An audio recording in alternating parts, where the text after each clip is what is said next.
chance meeting today at a strange time and strange place when mind's busy in something else, a chance meeting today.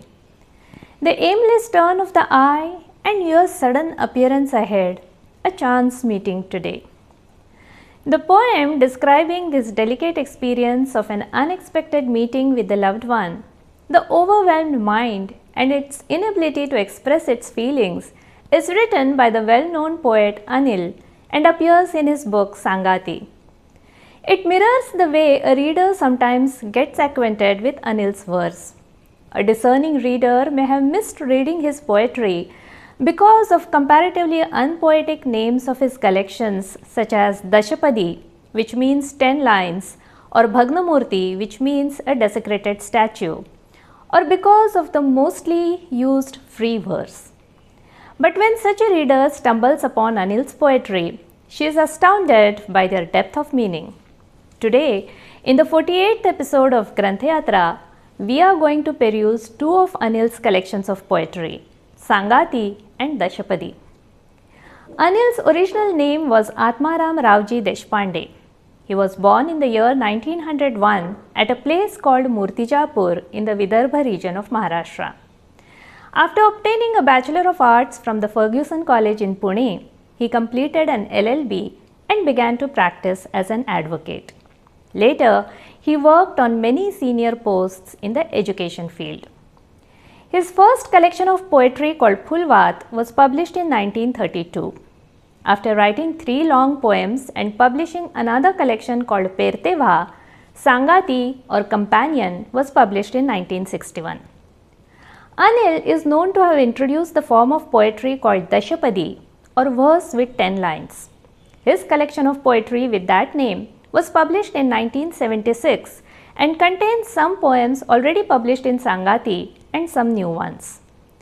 These are the poems written by a contemplative, experienced and yet very perceptive mind. Anil had attained fame as a writer of haunting love poetry since the publication of Phulvat. Sangati too contains some wonderful love poetry, but these are poems that depict a mature and deeper love. Here the poet displays a restraint not to declare his love until he is sure that it is reciprocated. Though I know my mind, I do not feel yours yet. You shall not be special to me till I am an ordinary one. Unless I see the light for sure, I shall watch the darkness and hide my attraction. When he sees some out of the world beauty and even when it invokes some union beyond memory, the poet writes, "The life is thirsty again and mind sends some affection. The heart showers love while retaining its position."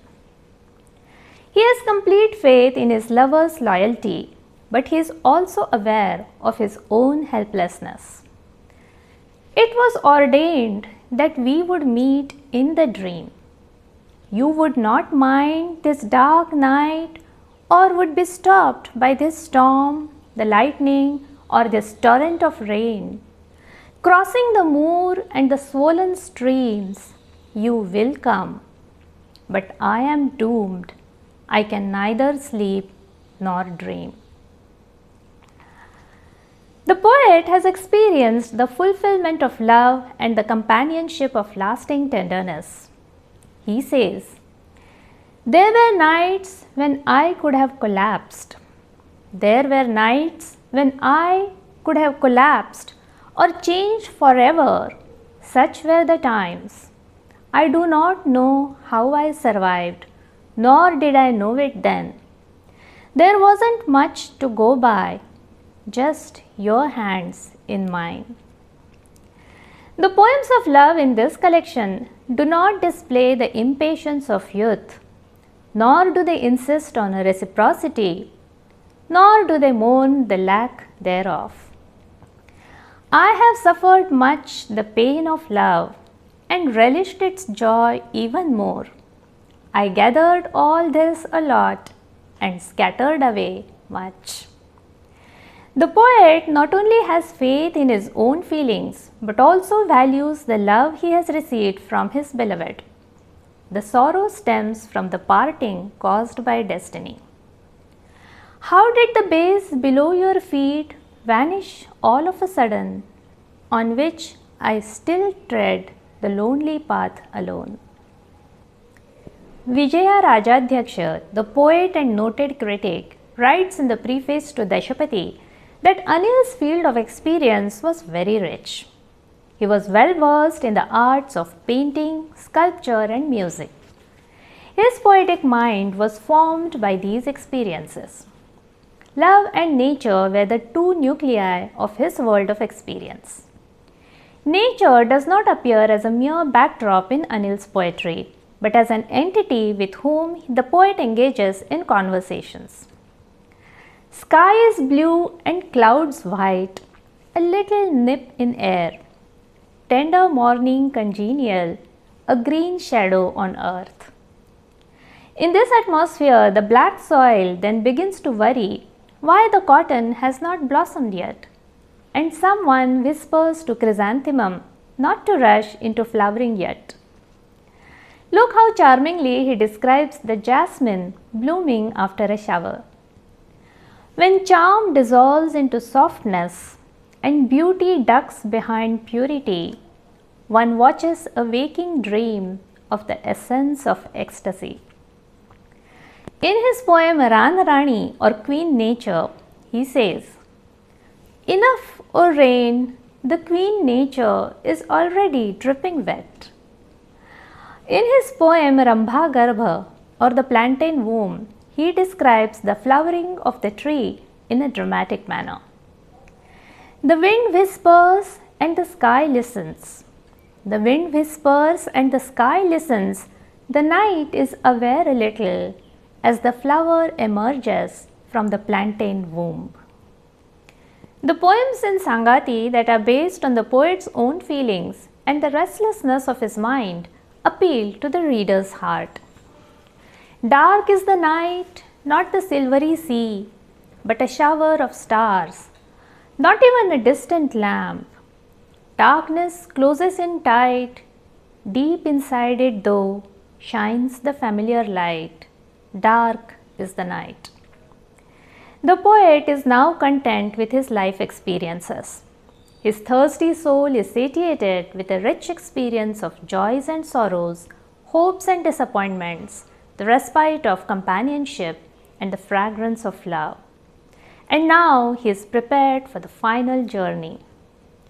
When the soul is parched, I drink the heady sweetness of melody in the slumber of memory. The delicate whistling of bamboo thicket, the intense rustling of falling leaves, the somber thunderous roar of the sea, the low bass tones of melody. Tender anxious notes of a young singer, peaceful tolling of the bell in the space inside head. The bugle of final departure, the heady sweetness of the apocalyptic tones of passing over. Just as he has the ability to peep into his own mind, Anil is also aware of the reality around him.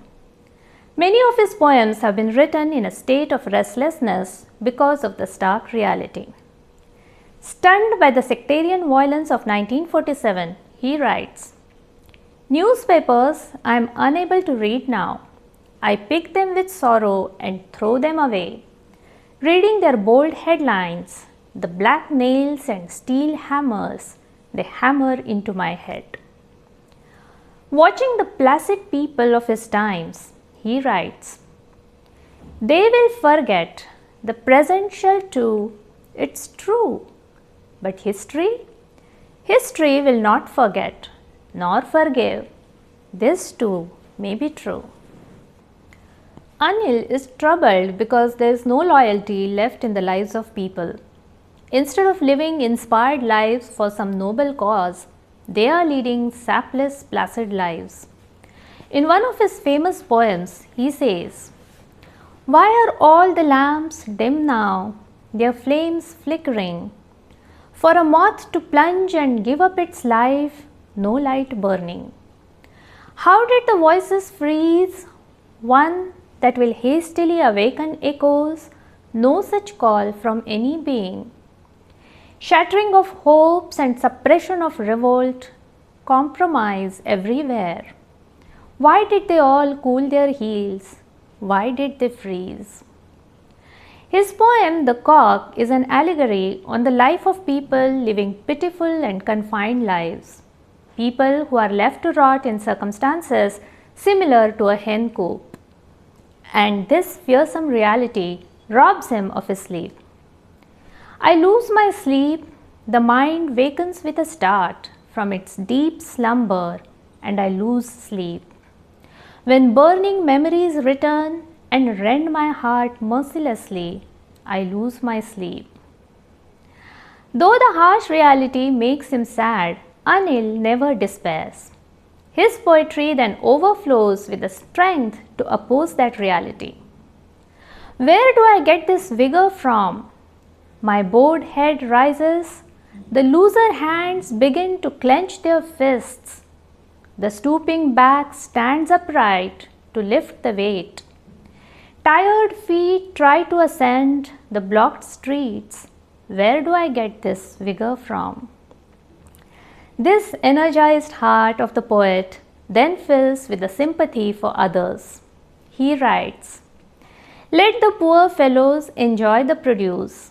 They toiled hard, man and beast, old and child." And he then admonishes the wind and the rain. Do not cause any hurdle. Stop all your mischief. Have patience for a fortnight. Let them take the harvest home. This is the kind of empathy that gave rise to his poem, To the Homeless Child of China. The fearful eyes of an innocent child on the backdrop of the Second World War led him to write this poem.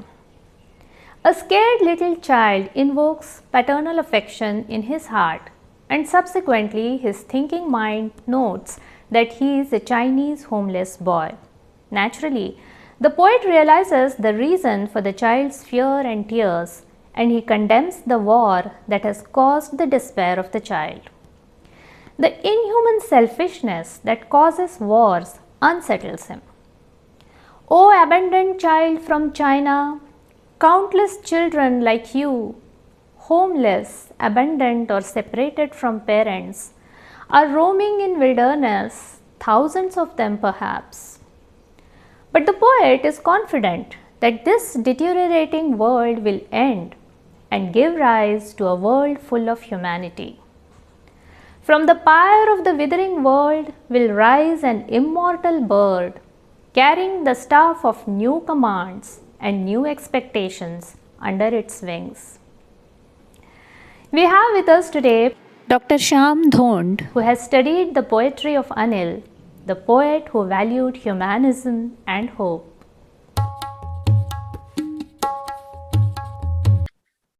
कविश्रेष्ठ Anil म्हणजे जीवन रंगाची मुक्त उधळण करणारे सदाबहार कवी. अनिलांनी आशय संपन्न भावकविता तर लिहिली, तशीच अवीट गोडीची भावगीत सुद्धा लिहिली. अनेक पिढ्यांवर त्यांचा पगडा राहिला. गगनी उगवला सायंतारा हे गजानन बाटव्यांनी 1941 मध्ये गायलेलं भावगीत. पुढे वेळ झाली भरमाथ्यानं, किंवा केळीचे सुकले बाग, किंवा थकले रे डोळे माझे वाट तुझी पाहता, हे भावगीत उषा मंगेशकरांनी गायली. आपल्या या ग्रंथयात्रेमध्ये पु ल देशपांडेंना तुम्ही स्पर्श केला एकदा, मला ठाऊक आहे. त्या पुलंनी सुद्धा अनिलांचं बाई या पावसानं लाविली झिम झिम हे गीत गायलं. चक्क पुलंच्या आवाजामध्ये आजही ते इंटरनेटवर आहे अवेलेबल. कुमार गंधर्वांनी कवी अनिलांची आज अचानक गाठ पडे किंवा अजूनही रुसूनी आहे फुलता कळी फुलेना ही भावगीत गायली. पुढे वसंतराव देशपांडेंनी वाटेवर काटे वेचीत चाललो, वाटले जसा फुला फुलात चाललो, हे किंवा कुणी जाल का सांगाल का सुचवाल का त्या कोकिळा, हे भावगीत सुद्धा गायलं. तर अशी ही अवीट गोडीची भावगीत अनिलांनी याबरोबरच एक मुलखा वेगळा बंध, मुलखा वेगळी कविता लिहिली. तिचं नाव दशपदी. अनिलांचं वैशिष्ट्य सांगतो मी तुम्हाला. अनिलांनी भावकविता छंदातली तर लिहिलीच, परंतु आजच्या मुक्त काव्याला छंदमुक्तीची धावपट्टी बहाल करणारे मुक्त छंदाचे पुरस्कर्ते अनिलच. अनिल द्रष्टे कवी, त्यामुळे त्यांची कविता त्यांच्या समकाळाची जर झाली तशीच भावी कालाचीही झाली. आधीचा प्रसाद घेत पुढची ऐकीत साध, असं ते जे म्हणाले, अगदी तशीच ती मार्गरत राहील. परंपरेला न सोडताही तिनं नवतेला आपलेस केलं. उद्याचा वेध घेतला, केवळ चमत्कृती किंवा झगमगाट हे अनिलांना नव्हते. त्यापेक्षा त्यांना आंतरदीप्तीनं प्रकटणं हवं होतं. त्यामुळे अनिलांची कविता ही आत्मतेजानं प्रकाशत राहील. त्याबरोबरच दशपदी म्हटल्यामुळे फार सुंदर निसर्गातल्या कल्पनांचा सुंदर ठाव घेणाऱ्या आपला हृदयाचा अशा अनेक ओळी ज्या मी तुमच्यासमोर ठेवल्याशिवाय मला आवरू शकत नाही, अशा ओळी बघा. श्रावण झड बाहेरी मी अंतरी भिजलेला. श्रावण झड नावाची दशपदी आहे, त्यात ते म्हणतात, श्रावण झड बाहेरी अंतरी मी भिजलेला, पंखी खुपसून चोच एक पक्षी निजलेला. अभ्रांचा हृदयभार थेंब थेंब पाझरतो, विझलेला लांब दिवस चिंब होत ओसर. अनिलांच्या अशा किती कविता तुम्हाला सांगाव्यात, अशा किती ओळी उद्धृत कराव्यात. अशा प्रकारे अनिल हा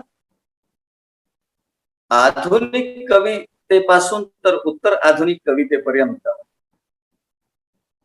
आणि 1920 पासून तर 2020 पर्यंत मराठी कवितेला व्यापून असलेला, मराठी रसिकांना आणि रसिकतेला आवाहन करणारा प्यारा कवी अनिलांची मोहिनी 21वे शतक आलं तरी काही उतरत नाही. अजूनही अनिलांच्या कुठल्या कवितांच्या ओळी अचानक येतात आणि आम्ही वाह क्या बात म्हणून दाद देतो. यापेक्षा आणखी काय हवं. अनिल आपल्याला सतत खुणावत असतात, त्यांच्या ओळी आपल्या भोवती रुंजी घालतात आणि हेच अनिलांच्या कवितेचं श्रेय आहे, अनिलांच्या कवितेची मोठी.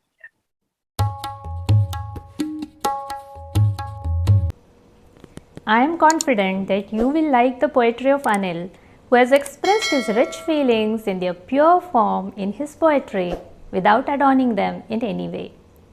In the next episode, we shall look at a poetry that reflects the expression of a woman's mind.